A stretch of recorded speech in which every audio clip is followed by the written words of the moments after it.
This is third quarter assembly. Birdie was in the back of the line, so I didn't realize it was his turn. The guy in the gray is about to read about Birdie, but it's kind of cut out. Hi, my Birdie always works first, then he plays.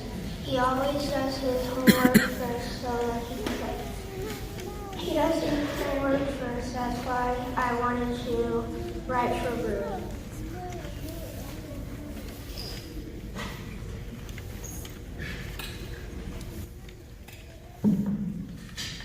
Hi, my name is Brody. I would like to celebrate Noah. He shows how to stay energized.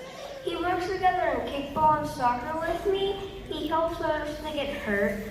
He cheers others on when a teammate does a good kick in both games. And he is nice to me, and he is a funny guy.